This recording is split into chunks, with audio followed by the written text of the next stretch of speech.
5 సంవత్సరాలు అంటే మా అమ్మను నేను ఒప్పిస్తూ అమ్మ ఇంకొక 1 ఇయర్ ఇంకొక 1 ఇయర్ అనుకుంటే అట్లా ఒప్పిస్తూ ఏంటంటే ఎక్కడ సక్సెస్ లేదు సార్ నా జీవితంలో. నా జీవితంలో 2019 నుంచి 22 వరకు యూపీఎస్సీ ఎవ్రీ అటెంప్ట్ నేను ఫెయిల్ సార్. ఎన్ని అటెంప్ట్స్ ఇచ్చారు సార్? 3 అటెంప్ట్లు ఇచ్చిన సార్, 3 అటెంప్ట్స్ ఫెయిల్ సార్.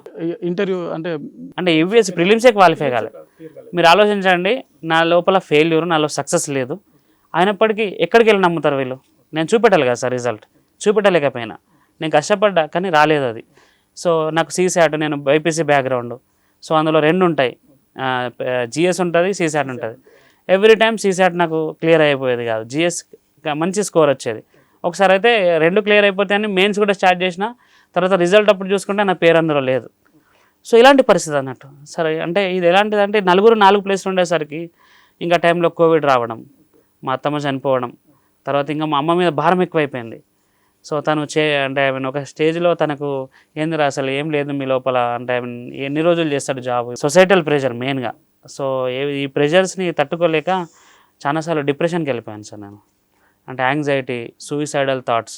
ఇంకా మీరు చెప్తే అంటే ఐ మీన్ ఒక రోజు అయితే నేను అంటే చదివే క్రమం ఏంటంటే నేను నైట్ ఎక్కువ చదువుతాను సార్. సో నైట్ నేను చదువుతున్నా, నాకు 3 ఇయర్స్ నేను క్యాలిక్యులేషన్ చేస్తూ వచ్చిన, ఎక్కడ సక్సెస్ లేదు నీ లోపల. ఇప్పుడు 3 ఇయర్స్ అయిపోయింది, యువర్ జర్నీలో నువ్వు ఇంకా జీరోనే. సో అని చెప్పి ఆ థాట్స్ వచ్చినప్పుడు నాకు పిచ్చి థాట్స్ రావడం, అంటే ఐ మీన్ ఈ థాట్ చూస్తున్నా, ఫ్యాన్ చూస్తున్నా, పిచ్చి ఆలోచనలు. సో ఇలాంటి సూయిసైడల్ థాట్స్ వచ్చినప్పుడు నాకు అప్పుడు ఆ టైంలో 2 అవుతుంది రాత్రి, ఎవరిని డిస్టర్బ్ చేయాలో అర్థం కాక అమెరికాలో ఉన్న ఒక ఎన్ఆర్ఐ అన్నకు ఫోన్ చేసిన. అన్న నన్ను చాలా మోటివేట్ చేస్తూ వచ్చిండు, నువ్వు ఎంచుకున్న టార్గెట్ పెద్దది. సో టార్గెట్ పెద్దదన్నప్పుడు కష్టాలు కూడా పెద్దగా వస్తాయి.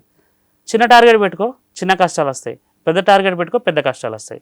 సో ఇవి భరించినప్పుడు నువ్వు ఇంకా చిన్న కష్టాలు, రేపు తెల్లారు ఐఏఎస్ అవుతా అంటున్నావు, పెద్ద కష్టాలు చూడాల్సి వస్తుంది జనాలై, వాళ్ళకి ఎట్లా ఆన్సర్ చేస్తావు నువ్వు అని చెప్పేసరికి నాకు ఆ రోజు ఆ థాట్ మానుకున్నాను నేను. ఎన్ఆర్ఐ రాయదాస్ అని ఎన్ఆర్ఐ ఒక అతను ఉంటాడు అక్కడ, సో అమెరికాలో ఉంటాడు, అన్న మోటివేషన్. తర్వాత మా ఫ్రెండ్ సంతోష్ అని ఉంటాడు, అతను నాకు ఎప్పుడు డబ్బులు అవసరమో డబ్బులు పంపిస్తాడు. ఎందుకంటే సార్ కాంపిటేటివ్ ఫీల్డ్ అశోక్ నగర్లో ఉండడం అంటే సార్ మినిమం 15,000 10,000 నుంచి మినిమం సార్ 10,000. ఇంకా బుక్స్ కావాలి, ఆ ఖర్చులు 15,000 20,000 అయ్యేది, హాస్టల్ ఫీజులు అన్నీ. సో ఇవన్నీ భరించాలంటే చాలా కష్టమయ్యేది. మా ఆవిడ పంపించినప్పటికీ యాక్చువల్ మా ఆవిడకు కూడా తెలియకుండా నేను బయట అప్పులు చేసిన క్షణాలు కూడా ఉన్నాయి, అంటే ఉన్నాయి.